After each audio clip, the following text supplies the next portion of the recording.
Sharp Designs by Lakeisha, where I am designing my way through life and balling on a budget. Today we're going to do something different. You guys are going to be cooking with quiche. I'm going to share with you guys my famous, yes famous, shrimp and grits recipe. And before we jump into this vlog, I want to let you know we are here to learn a recipe. I am not a chef. Honestly, I don't even cook that much. But when I do, your girl gets down. So we're not going to be judging my pots and pans and my skills and measuring how I cut things. I'm doing this my way. Again, I am not a chef. I am just here to share your recipe with you guys. So let's get started. All right, so here's what we'll need. We're going to need bacon. We're going to use red onion, green bell pepper, butter, better than bouillon, or you can use bouillon cubes. Minced garlic. I'm sure the pros out there use real garlic, but your girl is using minced garlic today. You're going to need some grits and some corn, some cream, and some shrimp. I like to get started by going ahead and getting my bacon in the pan and get that frying because I have a whole pack to fry. I also like to go ahead and get my water in the pot to get that boiling for the grits. And I also go ahead and season my shrimp and clean it. So while my water's boiling and my bacon's frying, I go ahead and chop up my onion and bell pepper. Anyone out there knows the trick to keep you from crying while cutting onions? Please, please let your girl know. I was shedding real tears, y'all. I also need to look up a YouTube video on how to properly cut an onion and bell pepper. But in the meantime, this is how I do it. It gets the job done, as you can see. And yes, guys, my hands are ashy. That's because I washed them. For y'all who be cooking for people and not washing your hands, wash your hands, nasty.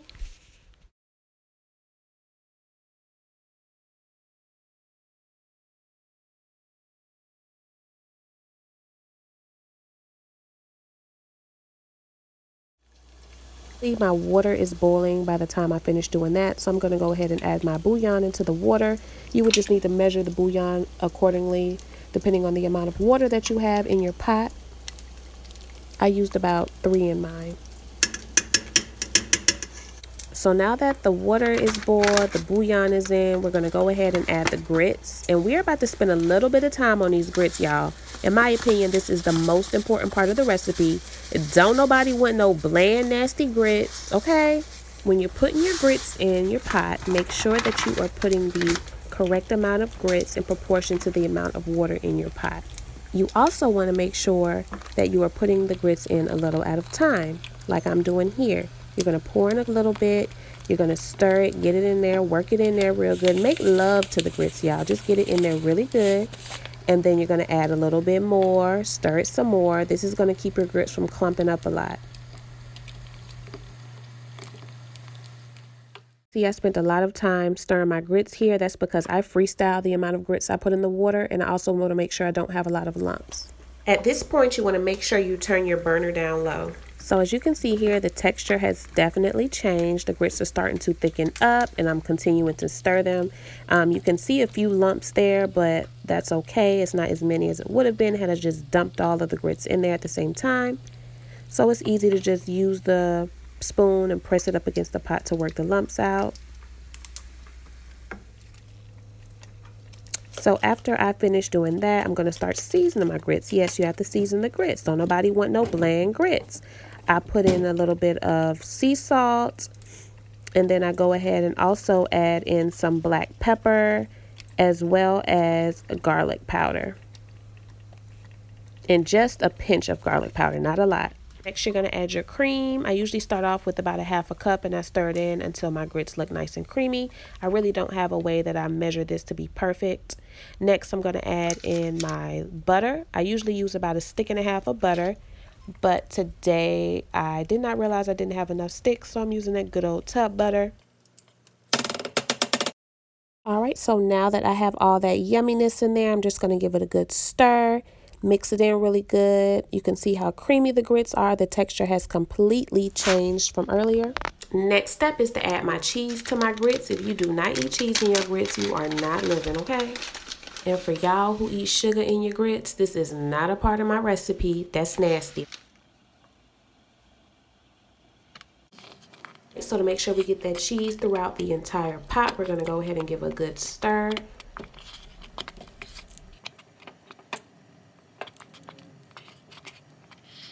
Your grits should look like this at this point. So now we're just going to leave the pot down on low and let the grits continue to simmer and cook. And we're going to finish up the shrimp. So as I was working on my grits, I was also adding new bacon to the pan. As it cooked, I was taking it off and adding fresh bacon so that I could get the whole pack cooked. Try to cook your bacon evenly so that it's crispy throughout the entire strip. The bacon's done. We're going to use the same pan, wash it, add some olive oil. If you want some extra flavor, you can leave a bit of the bacon grease in the pan. After the oil gets nice and hot, we're going to throw in our corn and cook that down. I also like to add a little bit of seasoning to the corn. I like seasoning on everything, y'all. So I add a little bit of salt, pepper, and adobe and garlic powder to the corn.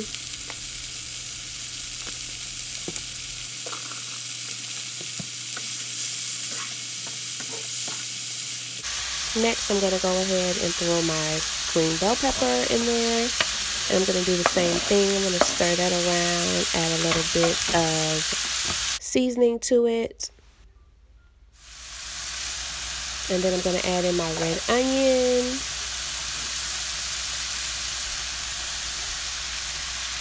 I'm also going to add some seasoning to the red onion as well.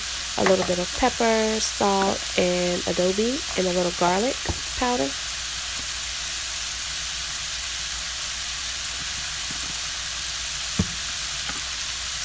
I also add in a little bit more olive oil.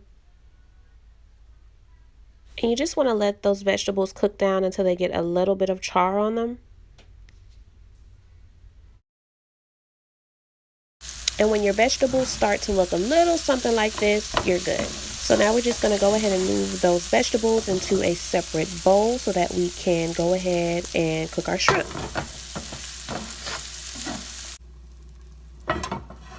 Alright, so using this same pan, I'm going to add just a tad bit of olive oil, some butter,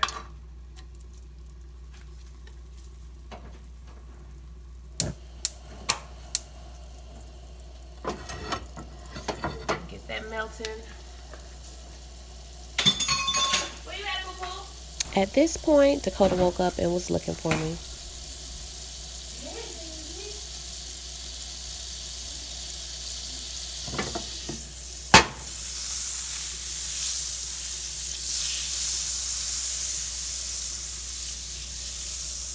Get that going. And then I have my shrimp that is already seasoned. I'm gonna start tossing that on in there. So like washing my hands, I'm gonna dump it like that. Perfect world, I would have remembered to put my garlic in the pan first, but I didn't, so I just had to push the shrimp over and add my garlic in.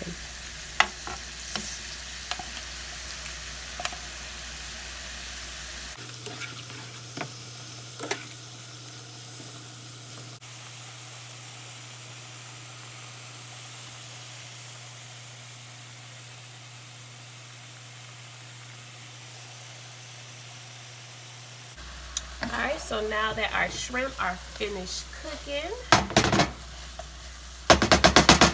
I'm going to go ahead and throw in my mixture and get it nice and mixed in with the shrimp. Believe me, guys, it is delicious on top of those grits.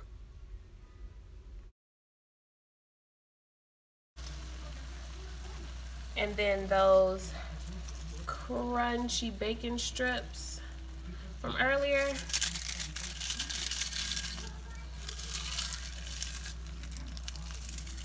Crumble those on top.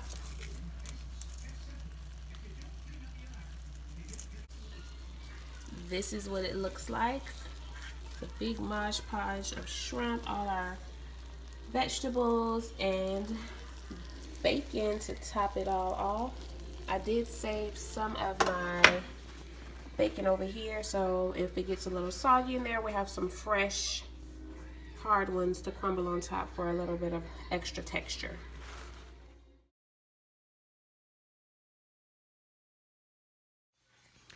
How those grits taste, Poo-Poo? Say my mommy got the best grits ever. Mmm.